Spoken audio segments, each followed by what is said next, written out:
Hey, Charlie. Hey, hey, the number that Erica said, was it 712-6570? Yes, yeah, with a 305 area code. Okay. What I'm going to do is this. I'm going to call them and star 67 my number. Okay. And I'm going to, I have a strong feeling what I think it is. Okay. I think it may be either some private investigator, or I think it's the FBI or somebody just trying to fish around and stir the pot and see how people react. Yeah, you no longer think it's what she said last week. I think it's one of the two. I mean, I'll tell you why. It's a last ditch effort to probably try to stir a pot and see what comes out of it. Because the thing is this. It's not done like this. It's not. I mean, you gotta understand, like, I think it's someone playing games, because you gotta understand, it's not done like this. B, listen, you've done absolutely nothing wrong. I've done absolutely nothing wrong. And I think it's someone that may think they know something. So since they think they know something, they're trying to stir the pot. So it's somebody really stupid, because we don't have any information. If I did, I'd go collect my reward. I know. So I don't know of anything. The fact that you're being extorted would sometimes people react differently to different things. Some people are extorted and they're just like, you know what? It's like patients who extort you all the time. They're like, give me my money back, or I'm going to the board of dentistry. Well, I've done nothing wrong, but if I go to the board of dentistry, it's a bigger fucking headache. I know. Than anything else. Right. So even though I'm 1,000% right in the dentistry I do, in the work that I do, I don't want to deal with the board of dentistry. I don't want to walk in there and have them say, you didn't tell me. Yeah, that's funny. I was talking to a dentist yesterday about this. He had a patient who he told, you may end up needing a root canal. Okay. He did this whole reconstructive case on the guy. And he said, listen, we're uprighting the tooth of the crown. You may end up needing a root canal. The guy ends up needing a root canal. What does he do? He comes back and he says, I want all my money back for everything you messed up my mouth. The guy's like, hell no, I'm not giving you your money back. He's like, I want my money back for the entire case. Yeah. He's like, no. So he took it to the board of dentistry. This dentist, okay, not only the board of dentistry made him give back all the money for the whole case, but he didn't write down in the chart what type of temporary cement was used in treating the patient. Okay. So what do you think they did? They made him take like 30 hours of continuing education that doesn't count towards his requirements. Like, every 2 years you have to take 24 hours to do online. Right. They made him take a mandatory 30 hours. And that doesn't count towards the 24. Okay. Then he had to pay for those classes. So he had to refund the money to the patient. He had to pay a fine to the board. And then he had to pay for his own education to be brought up to date on how to properly document charts. He would have been so much better off writing a check to the patient for $15,000 and getting rid of them. So much fucking better off. Instead, he was like, at principle, he's like, no, I'm taking this to the authorities. I did absolutely nothing wrong. What happens? He got fined. He had to do the continuing ed. He had to pay for the continuing ed. And what's 30 hours of your free time worth going to the continuing ed? Yeah. It's the same reason why people get in car accidents that are absolute nonsense. But the insurance companies, it's easier to pay them $5,000 to settle the claim than to,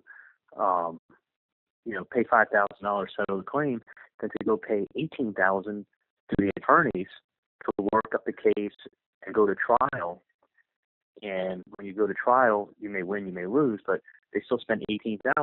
So the question is, do you want to spend $4,000 and make it go away, or or go ahead and pay to go to trial? Do you see what I'm saying? That's if it's a one-time settlement. Right, but the whole problem is like, it's not like it's not like when you give the patient back their money that they sit there and they go, exactly, like is the patient going to come back next week, make another appointment, Right. and annoy you more? Sure. Which is what I'm saying. But when you have a patient that is going to be a pain in the ass, and you're going to go to the board, even though you're 100% right, and you say, okay, I'm giving you your money back, doesn't mean that you'll get anything other than getting somebody out of your hair. So don't think that giving somebody their money back as a patient is not always a bad idea, because then you go to the board of dentistry and then you've got a whole new set of headaches. Yeah, no, I understand. And that's not, and it's not like, oh, well, you're right. Well, yeah, you're right. And you may go to the board and they may spend a tremendous amount of time and stress with the board, and they may say, listen, you're right. Okay, well, how much time and stress did you spend with the board to hear you're right? Right. So it's not like it's admission of guilt, but at the same time, nobody likes to be shaken down, because it's easier to make the problem go away. Yeah, if that makes the problem go away, right? So that's what I'm. But I think it's absolute nonsense. I really think it's somebody who thinks that they're like going to try to solve this case, and they think that this Will family has something somehow to do with it.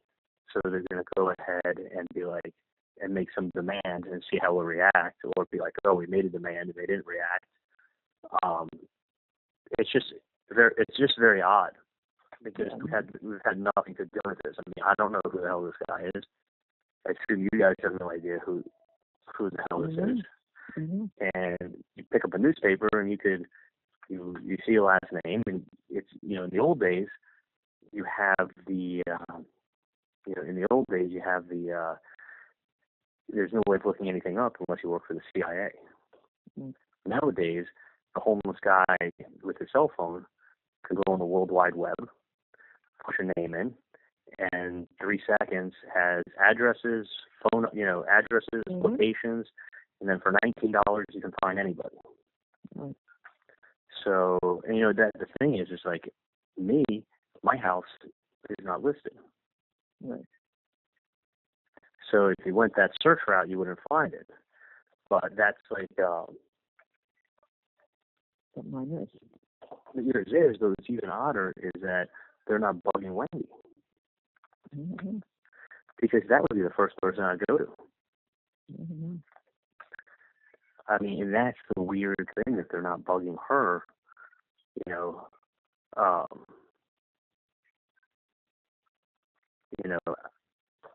I don't. That's why I just kind of like, I don't want to have a headache, like, I know. Interesting. because you don't want to trade one set of nonsense for the other set of nonsense. Yeah. Mm-hmm. But you also don't want to have someone knocking at your door every other week. Exactly. That's why I was hoping, maybe if you had a friend and knew someone who could do Well, that's what I'm working on. Yeah. So, but I think I'm just gonna call them up and see what they want. If it's a non-working number. Well, that's what I want to see, if it's not working. Yeah. It may not be working the other day. Yeah. Maybe it's working now. So let me see what they want. But I don't think Let me see what's going on. Okay, hon. I'll keep my phone near me. I love you. Okay. Dad went to work today? He did, but I called him on the way, which I didn't want to do, but I knew that Erica was going to tell him when he came in, so I had an option. Okay. Okay. All right. Let me call and see what's going on. Do you want me to check the number with Erica and call you back?